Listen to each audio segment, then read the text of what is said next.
Hi friends, ఇప్పుడు మనం అనంతపురం జిల్లాలోని శ్రీ సంగమేశ్వర స్వామి దేవాలయం దగ్గర ఉన్నాం. ఈ ఆలయం అతి పురాతనమైనది, ఏకశిలతో నిర్మింపబడింది. అనంతపురం జిల్లాలో ప్రసిద్ధి చెందిన పురాతనమైన శైవ క్షేత్రాలలో శ్రీ సంగమేశ్వర స్వామి దేవాలయం ఒకటి. ఈ ఆలయం శివభక్తులకి ఎంతో పవిత్రమైనదిగా, ఆధ్యాత్మిక శక్తి కేంద్రంగా భావించబడుతుంది. సంగమేశ్వరుడు పేరు వెనుక అసలు కారణం సంగమం అంటే ఇక్కడ కలయిక. అది నదుల సంగమం, లేదా శివశక్తి తత్వాల సంగమం, లేదా భక్తి జ్ఞానాల సంగమం అనే అర్థంతో స్వామి సంగమేశ్వరుడిగా ప్రసిద్ధి చెందాడు. స్థానిక పురాణాల కథల ప్రకారం ఒకప్పుడు ఈ ప్రాంతంలో మహర్షులు తపస్సు చేసేవారు. వారి తపస్సుకు మెచ్చి శివుడు స్వయంభూగా లింగం రూపంలో అవతరించాడని నమ్మకం. అందుకే ఈ లింగాన్ని స్వయంభూలింగంగా భక్తులు ఆరాధిస్తారు. ఈ ఆలయం చాళుక్యులు, విజయనగర రాజులు కాలానికి చెందినదిగా భావిస్తారు. ద్రావిడ శైలిలో నిర్మితమైన ఈ ఆలయంలో గర్భగుడి, అంతరాలయం, మండపాలు చాలా శిల్పకళా నైపుణ్యంతో నిర్మించబడ్డాయి. ఇక్కడ ప్రధాన దేవతలు శ్రీ సంగమేశ్వర స్వామి అంటే శివుడు, అలాగే మన పార్వతీదేవి అమ్మవారు, ఇంకా వినాయకుడు, సుబ్రహ్మణ్యేశ్వర స్వామి, నందీశ్వరుడు కూడా ఈ ఆలయంలో పూజలు అందుకుంటారు. ప్రతి సంవత్సరం ఈ ఆలయంలో మహాశివరాత్రి అత్యంత వైభవంగా జరుగుతుంది. కార్తీక మాసం గురించి చెప్పక్కర్లేదు. దీపారాధనలతో ప్రత్యేక పూజలు జరుగుతాయి.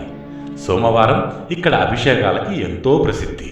ఇక్కడికి వచ్చే భక్తుల విశ్వాసం, ఇక్కడ శివుని దర్శిస్తే మనసుకు శాంతి, కష్టాలు తొలగిపోవడం, కుటుంబ సుఖ సంతోషాలు లభిస్తాయని భక్తుల నమ్మకం. ఈ అనంతపురం శ్రీ సంగమేశ్వర స్వామి దేవాలయం ఒక ఆలయం మాత్రమే కాదు. శివశక్తి, మన పురాతన సంస్కృతి, ఆధ్యాత్మిక శక్తి ఈ మూడు సంగమించిన పవిత్ర క్షేత్రం శ్రీ సంగమేశ్వర స్వామి దేవాలయం. ఈ ఆలయం గురించి ఒక ప్రసిద్ధ కథ ఎప్పటి నుంచో ప్రాచుర్యంలో ఉంది. అదేంటంటే, అనాది కాలంలో నేటి అనంతపురం ప్రాంతం అరణ్యాలతో, ప్రశాంతతతో నిండిన పవిత్ర భూమి. ఆ ప్రాంతంలో మహర్షులు, యోగులు శివుని ధ్యానంలో తమ జీవితాలని గడుపుతుండేవారు. ఒకసారి తీవ్రమైన కరువు ఆ ప్రాంతాన్ని పట్టి పీడించి, జై వీరాంజనేయ, నీరు లేదు, పంటలు లేవు, ప్రజల జీవితం కష్టాల్లో మునిగిపోయింది. అప్పుడు ఆ ప్రాంతంలో మహర్షులు అందరూ కలిసి ఓం నమ శివాయ మంత్రంతో ఆ పరమేశ్వరుడికి ఘోర తపస్సు ప్రారంభించారు. రోజులు గడిచాయి, నెలలు గడిచాయి, కానీ వారి భక్తి మాత్రం తగ్గలేదు. ఒక పౌర్ణమి రాత్రి ఆకాశమంతా నీలివర్ణ కాంతితో మెరిసిపోయింది. నందీశ్వరుని గర్జనతో భూమి కంపించింది. అప్పుడే శివుడు స్వయంభూ లింగ రూపంలో ఆ పవిత్ర ప్రాంతంలో అవతరించాడు. ఆ లింగం నుండి జలధారలు ప్రవహించాయి. అవన్నీ కలిసిపోయి ఒక పవిత్ర సంగమంగా మారాయి. అప్పుడు శివుడు ఇలా పలికాడని విశ్వాసం. ఈ స్థలం భక్తి, జ్ఞాన, వైరాగ్యాల సంగమం. ఇక్కడ నన్ను ఆరాధించే ప్రతి భక్తుడికి శాంతి, సుఖం ప్రసాదిస్తాను. అప్పటి నుంచే ఆ స్వామి సంగమేశ్వర స్వామిగా ప్రసిద్ధి చెందాడు. కాలం ఎవరి కోసం ఆగదు కదా. రోజులు మారాయి, యుగాలు మారాయి, కానీ శివుని శక్తి మాత్రం తగ్గలేదు. ఎవరు భక్తితో వచ్చారో వారి బాధలు తొలగాయి, వారి మనసులు నిశ్చలమయ్యాయి, వారి జీవితాల్లో వెలుగు నిండి. మహాశివరాత్రి రాత్రి ఆలయ దీపాలు వెలిగితే ఆ స్వామి స్వయంభూగా దర్శనమిస్తాడని నేటికి భక్తుల విశ్వాసం. అందుకే భక్తులారా, అనంతపురం శ్రీ సంగమేశ్వర స్వామి దేవాలయం కేవలం రాతితో నిర్మించిన ఆలయం కాదు. అది భక్తి సంగమం, అది శివానుభూతి, అది జీవన మార్గదర్శకం. ఓం నమ శివాయ. ఇది 6th సెంచరీ అనడానికి ఇక్కడ ఇంకా ఆధారాలు వస్తువుగా ఉన్నాయి. కింద భూలోకము అంటారు, కింద మెట్ల కింది భాగం అంతా కూడా విగ్రహాలు ఉన్నాయి. వాటిలో పశు పక్షాలు, భూమి పరిపాలించినటువంటి రాజులు, లేకపోతే సంగీత విద్వాంసులు, నాట్యం చేసేది, డాన్సర్స్, మల్ల యోధులు, ఇలాంటి వాళ్ళు ఉన్నారు. అది భూలోకము అని చెప్పి. దేవతలు ఎవరు లేరు, ఒక్క గణేష్ తప్ప. అది భూలోకం.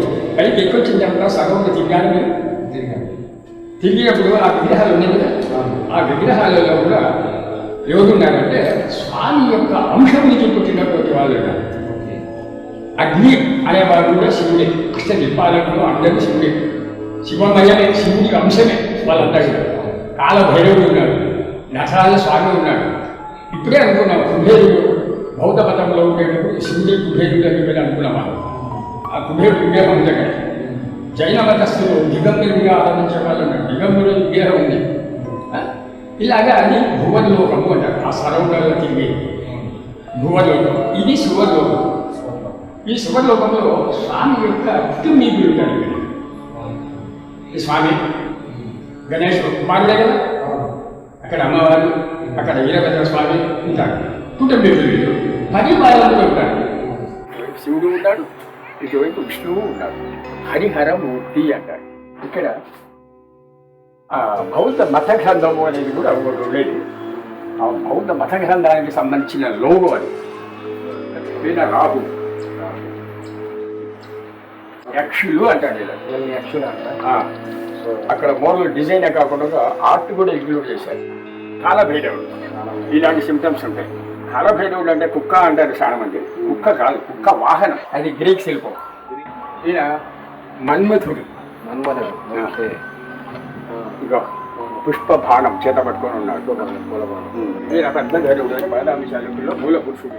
ఫస్ట్ పులకేసి వీళ్ళ గ్రాండ్ ఫాదరు, వీళ్ళ ఫాదరు దేవుడు. వీళ్ళ మాత్రం విజయానందుడు అంటాడు. అనంతపురం శ్రీ సంగమేశ్వర స్వామి ఆలయం కేవలం రాతితో నిర్మించిన ఆలయం కాదు. అది భక్తి సంగమం, అది శివానుభూతి, అది జీవన మార్గదర్శకం. వీలైతే మీరందరూ కూడా ఒకసారి దర్శించుకోండి. కుదరకపోతే ఇక్కడే దండం పెట్టుకోండి.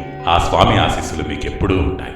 మా వీడియో మీకు నచ్చినట్టయితే లైక్ చేయండి, షేర్ చేయండి, ఇంకా కామెంట్ చేయండి.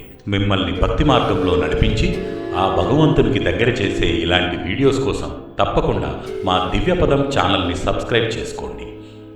Thank you for watching. Thank you for all.